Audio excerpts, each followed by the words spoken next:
Ayan, salamat sa ate ko na patuloy na nagbibigay sa akin hanggang ngayon. O di ba? Salamat sa mga ate ko na always there for me wherever I go. Thank you to all my sister.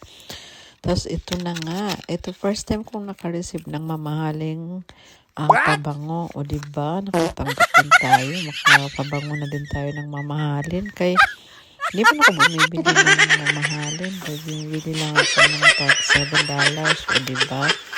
So ayan, tingnan na natin kasi since this is my first time na makatanggap ng gift na ganito kamahal, I think this one mga worth $100. Itong, I'm not mistaken.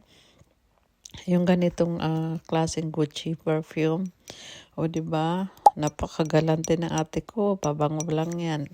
Although lahat naman sila napakagalante. Kaya I am blessed to have a sister like that. So, ayan, thank you mga ate sa patuloy na pag-supply.